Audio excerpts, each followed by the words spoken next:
Bonjour à tous, c'est Handicap. Aujourd'hui, nouvelle vidéo, on va parler d'une récente polémique, d'un récent buzz.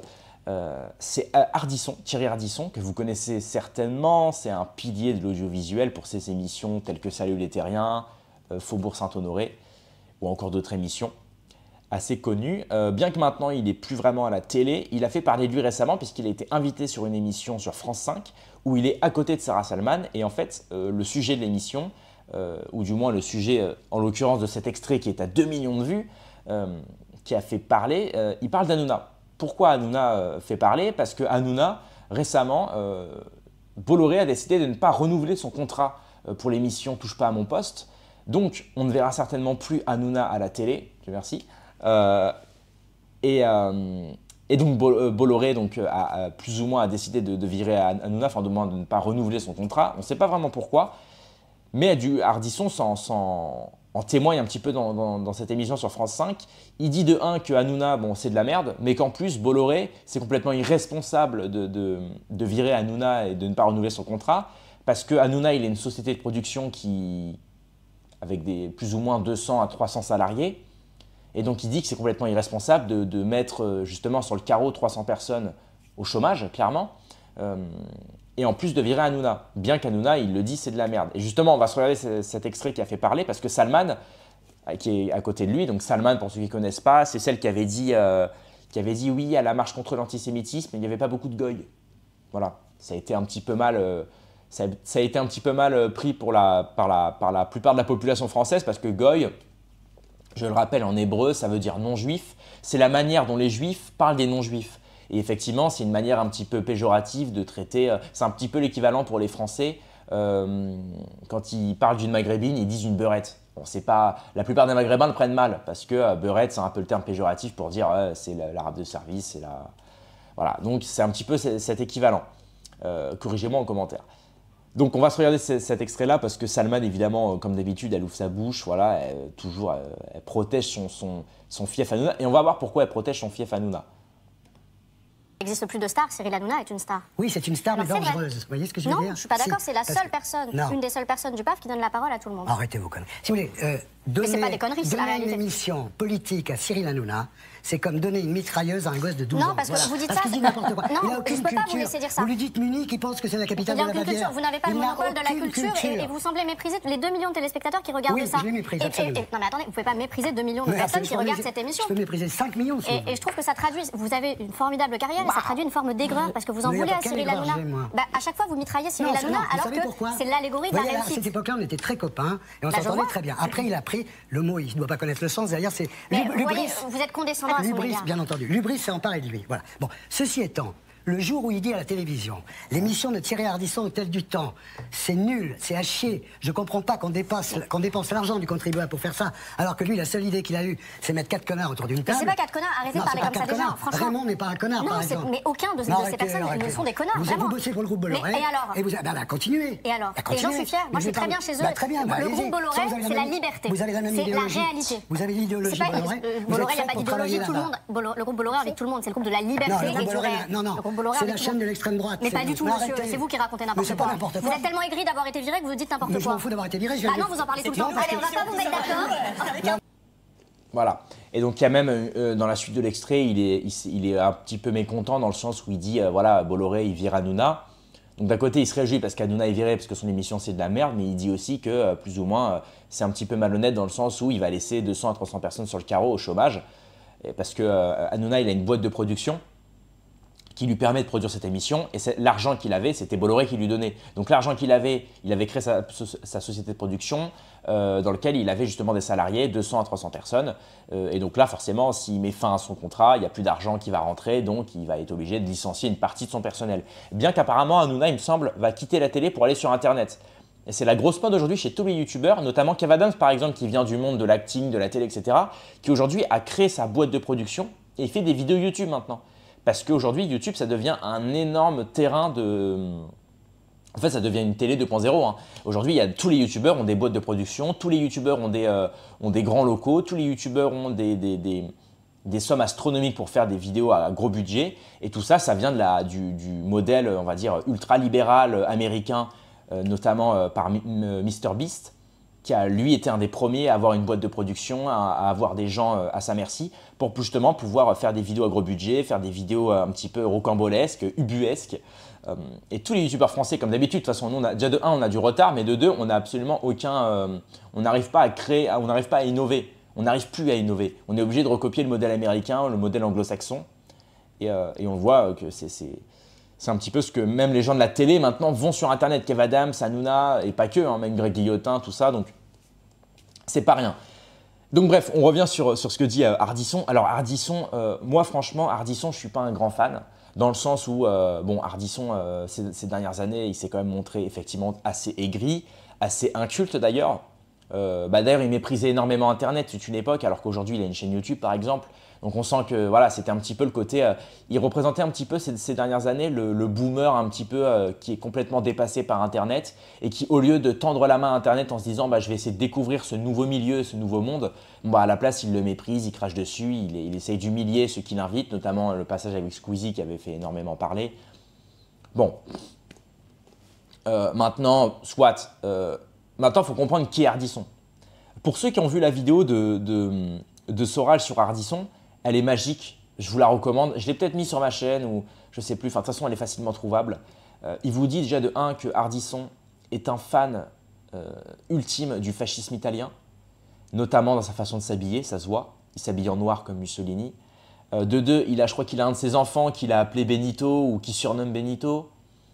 Apparemment, la plupart et Soral l'avait dit dans sa vidéo, les livres, Ardisson chez lui a une bibliothèque avec un étage exclusif au révisionnisme. Il a des livres révisionnistes. Bon, alors je ne me réjouis pas de ça, attention. Mais simplement, ça fait plaisir de voir que des mecs qui ont autant d'influence, des mecs qui ont représenté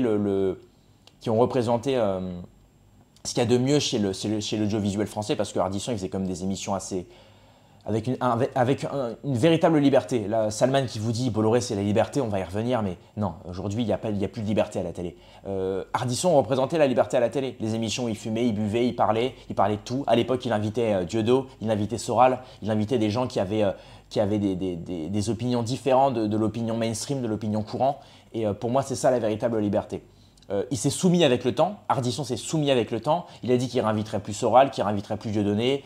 Il s'est complètement soumis, notamment par le fait aussi qu'il sort avec une femme, je crois qu'il sort avec une des présentatrices télé de TF1 ou de France 2, donc il est rentré dans ce petit milieu, ce petit parisien qui fait qu'il est obligé de se soumettre. Évidemment, quand tu as une bonne gonzesse, que tu as un putain d'appart parisien, que tu as un train de vie de bourgeois, et si tu sais que si tu invites des mecs qui peuvent te faire perdre ta place, au bout d'un moment tu y réfléchis à 2 fois, c'est comme Bigard. Et moi, je reprendrai encore une fois la phrase de Soral. Au bout d'un moment, tous ces mecs-là qui sont dans le petit mondain parisien, ils choisissent entre sauver leur âme ou sauver leur Ferrari. Et la plupart préfèrent sauver leur Ferrari que leur âme. Et certains gens honnêtes, des gens comme moi, des gens comme Soral, des gens comme plein d'autres qu'on peut croiser, on les croise principalement dans le terrain du réel en général. Hein. Dans le terrain du réel ou dans les milieux marginaux. C'est des gens qui sauvent leur âme.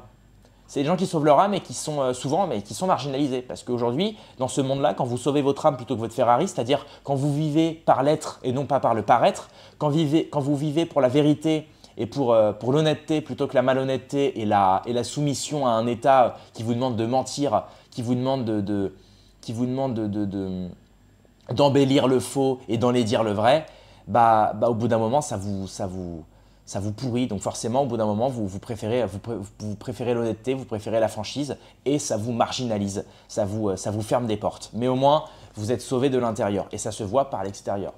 Quand on voit Ardisson, ce qu'il est devenu physiquement, c'est vrai que… Enfin voilà.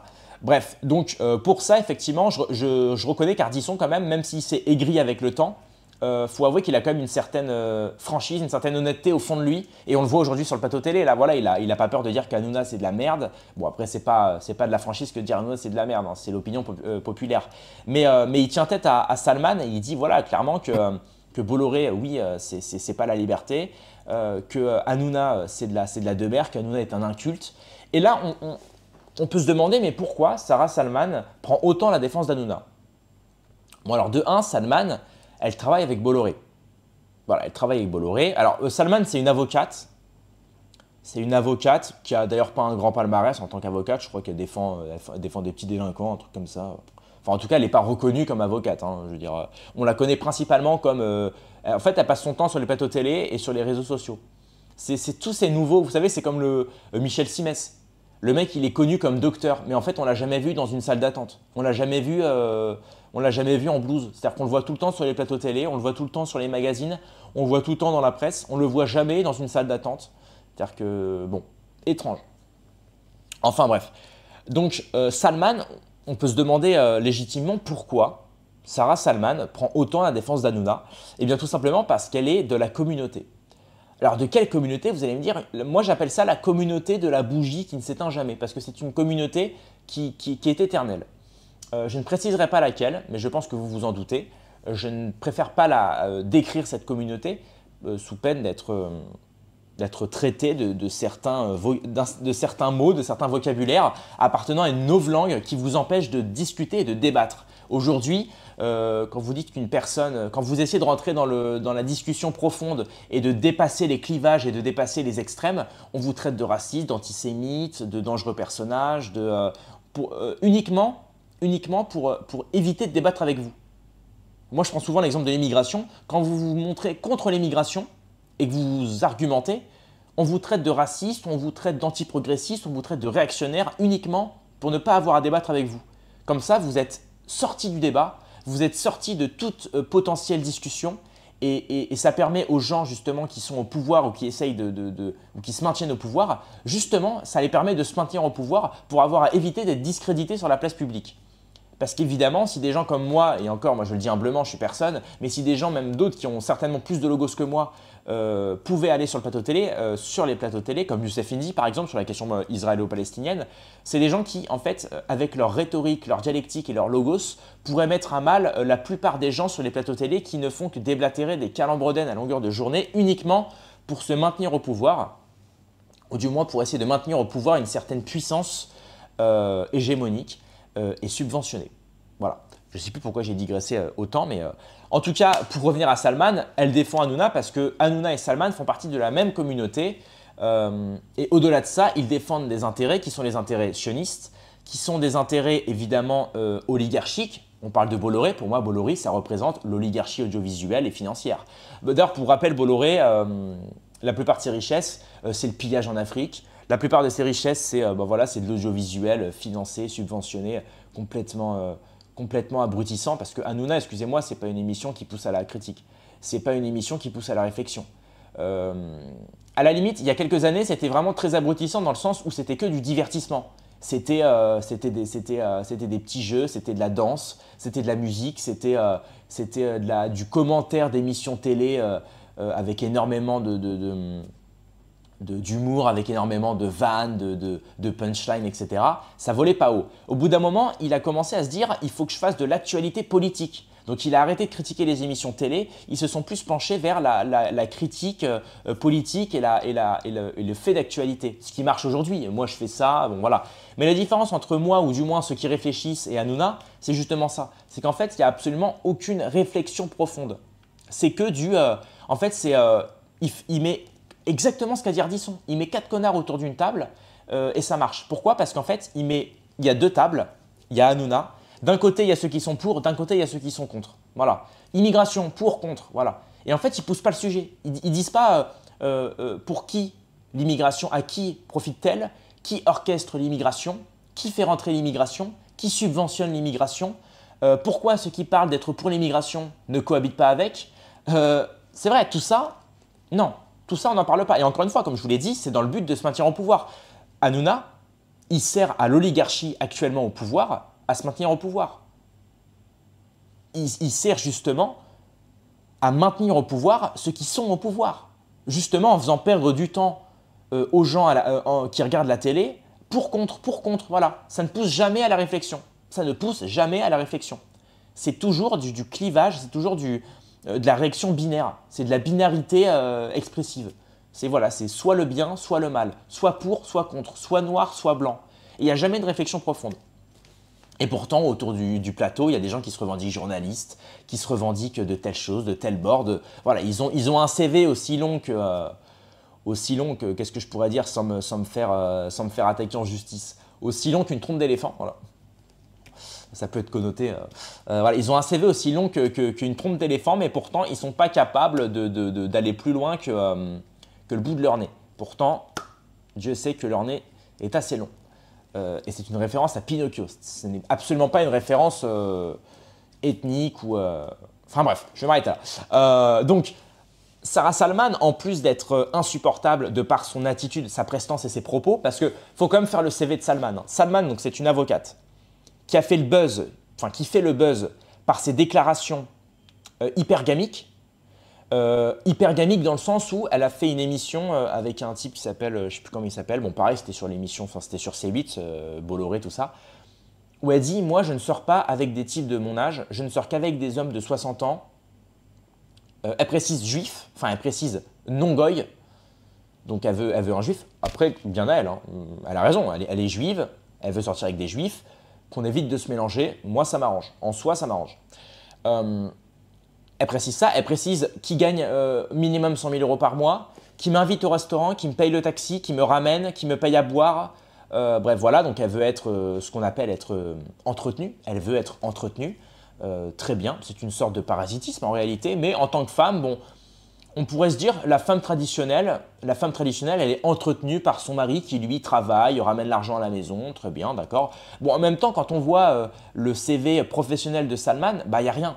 C'est une avocate nulle, parce qu'elle n'est absolument pas connue en tant qu'avocate. Tu as des mecs en tant qu'avocat, ils sont connus et reconnus. Elle n'a pas de grand dossier à son actif, elle n'a pas de grand passif à son actif, rien. Elle n'est pas reconnue comme avocate. Dans le milieu parisien, c'est une avocate de bas étage. Il faut être honnête. Et moi, Dieu sait, je ne connais pas le monde de l'avocat, mais à chaque fois qu'on traîne sur Twitter et qu'on parle d'elle en tant qu'avocate, les gens rigolent. Les gens rigolent. Bref, donc, avocate nulle de bas étage, connue pour ses réactions folles, hypergamiques, où elle dit qu'elle veut des hommes riches, des hommes de plus de 60 ans. Donc voilà, elle veut, en gros, elle veut du mâle blanc de plus de 60 ans. Donc en fait, Ardisson. Ardisson friqué, plus de 60 ans. D'ailleurs, assez macho sur les bords dans le sens, dans le sens machisme, il aime les femmes, il le dit, il le revendique. Il n'a pas peur de dominer dans la relation. Je pense que c'est ce que veut Salman. Donc en réalité, Ardisson lui plaît. Ardisson lui plaît. Ardisson lui plaît plus qu'Hanouna. Hein. Hanouna, il est inculte. Hanouna, il est à moitié progressiste. Bon, Hanouna est juif par contre. Ardisson ne l'est pas. Bon. Mais Ardisson, elle devrait lui plaire en réalité. Ardisson devrait lui plaire. Bref. Ensuite, donc l'émission évidemment très connue des grandes gueules où elle a dit voilà à la lutte contre à la marche contre l'antisémitisme, il n'y avait pas beaucoup de goy, bim, voilà, elle se fait connaître pour ça. Donc en fait, si on fait le CV de Salman, c'est plus une influenceuse qu'une avocate. Sarah Salman, c'est plus je sais pas, une personne médiatique présente sur les plateaux télé plutôt qu'une grande avocate. Donc c'est pareil, c'est beaucoup le monde d'aujourd'hui, c'est les gens c'est des gens qui se présentent non plus par ce qu'ils sont dans la vie réelle, c'est-à-dire un mec qui dit bon bah moi je suis plombier, moi je suis chrétien, moi je suis un grand avocat, je suis un grand médecin, je suis un grand penseur, je suis un grand philosophe, je suis un grand économiste. Non, aujourd'hui il se présente comme bah, je fais le tour des plateaux télé, je suis connu, je fais des vues sur les réseaux sociaux, je fais de l'argent grâce aux réseaux sociaux. Oui mais t'es personne.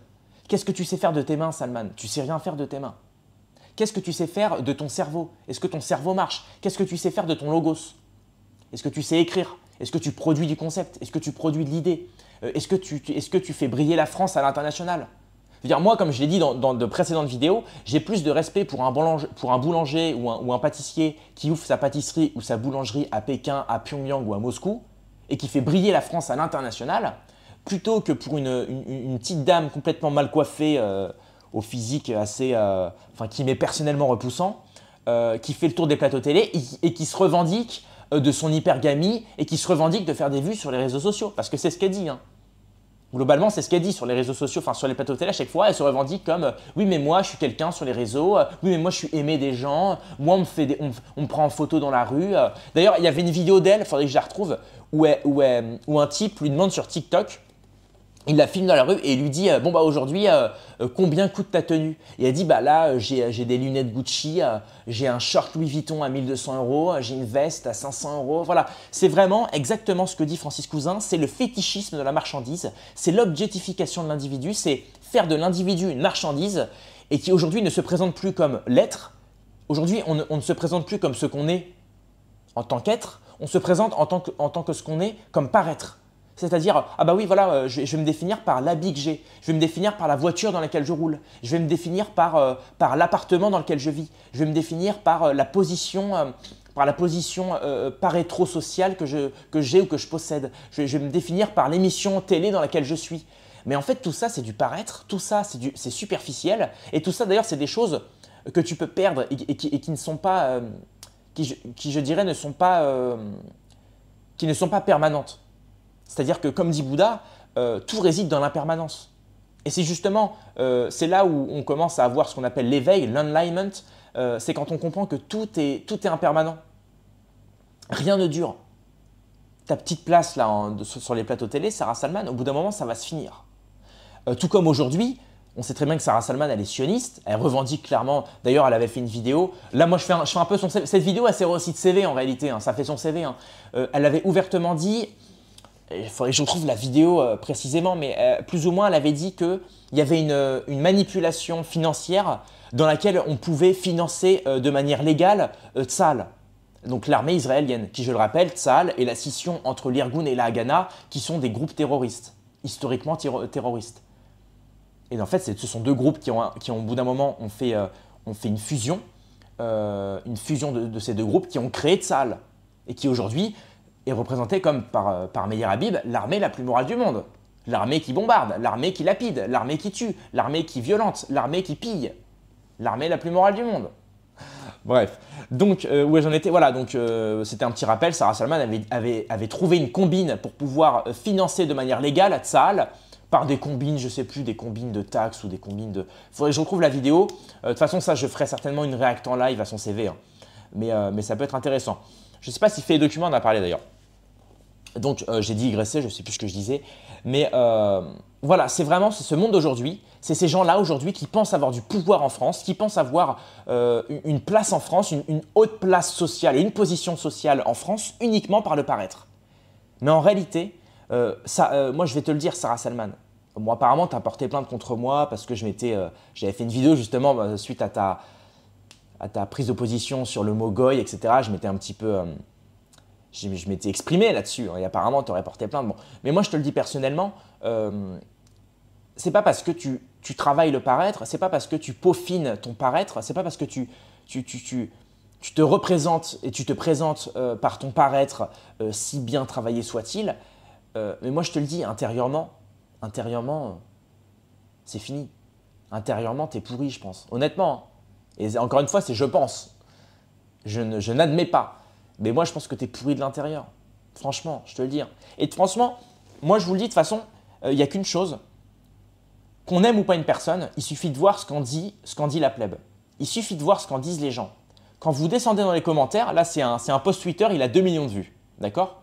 Vous descendez les commentaires. Bon là, il a bloqué les commentaires. Il faut suivre le compte pour parler de lui. Mais il suffit de voir tout simplement le nombre de gens. Voilà, pour une fois que j'aime Ardisson.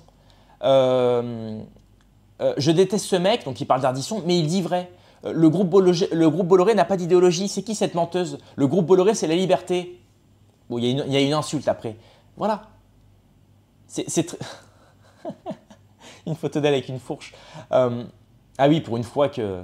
Elle fait le travail des goys. Non, mais c'est vrai, il faut le dire. C'est marrant parce que moi, je me réfère toujours aux commentaires. Alors, les commentaires, ce n'est pas la vraie vie, ok, certes, mais quand une vidéo fait 2 millions de vues et que 90% des commentaires vont dans un sens, c'est pas pour rien. Vous savez, moi, j'aime bien…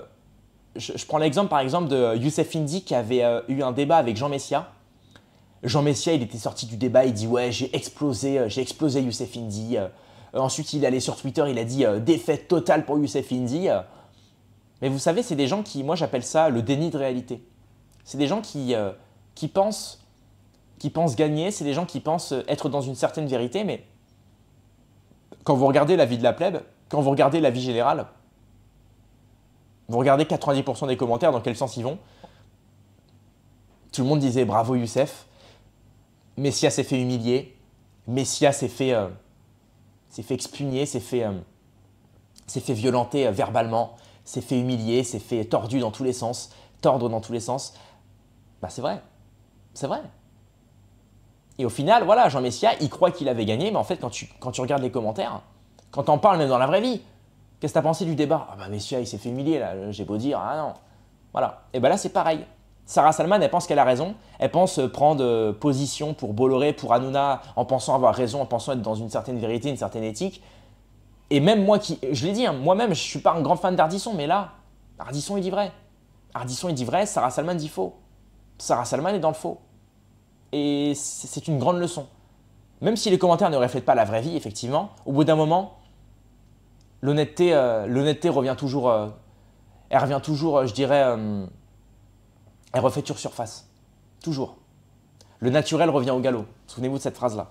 De toute façon, voilà, c'est la fin de cette vidéo. Je vais pas en dire plus, hein, la vidéo est suffisamment longue, mais voilà, c'était pour faire une petite aparté et une petite réaction à cette vidéo qui a fait le buzz sur Ardisson qui remet les points sur les i. Qu'on l'aime ou qu'on l'aime pas, les gars, moi je vous le dis, Ardisson, il a quand même porté ses couilles pendant quelques années.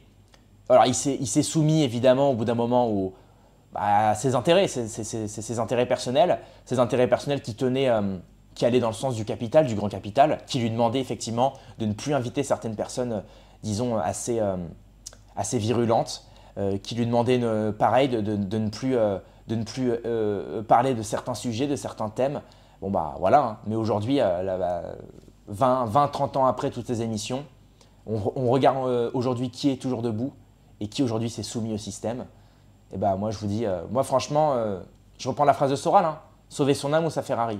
Bah moi je sauverai mon âme. Et on voit ceux qui ont sauvé leur âme, bah Soral il est toujours debout. Dieudo il est toujours debout. Dieudo c'est 4 millions de vues chez Légende. Soral c'est des interviews à 500 000 vues à chaque fois qu'il passe chez des chaînes YouTube. Et voilà. Et on voit Salman, bah non, Salman ça décolle pas. Salman ça peine à faire de l'audience. Est-ce que vous pensez vraiment que Sarah Salman on en parlera dans 10 ans? Je pense pas. Moi, je pense pas. Je pense pas. Alors que Soral, on continuera d'en parler. Dieudonné, on continuera d'en parler. C'est des gens qui sont restés, qui restent ancrés parce qu'ils ont un savoir, parce ils combattent pour la vérité, parce qu'ils sont dans le vrai, ils sont dans la franchise, ils sont dans l'honnêteté. On a beau leur reprocher tout ce qu'on veut aussi. Hein. Dieudo, il a beaucoup de défauts, Soral aussi, mais au moins ils sont dans le vrai. Il suffit de voir avec le temps, l'épreuve du temps, et surtout, regardez les commentaires. Même des gens qui n'aiment pas Soral, même des gens qui n'aiment pas Ardisson, même des gens qui n'aiment pas Dieudo, ils reconnaissent qu'avec l'épreuve du temps, ils ont eu raison. Voilà. C'est tout pour cette vidéo. Mettez un like, abonnez-vous. Je crois que 60% des gens qui regardent les vidéos ne sont pas abonnés. Les gars, quand même, abonnez-vous. Soutenez-moi. On passe bientôt les 34 500 ou je ne sais plus combien. Donc voilà, objectif 40 000 abonnés, les gars. Allez, rendez-vous dans quelques heures de moins pour une prochaine vidéo. Paix et à mort sur mes amis et mes ennemis. Et surtout sur mes ennemis.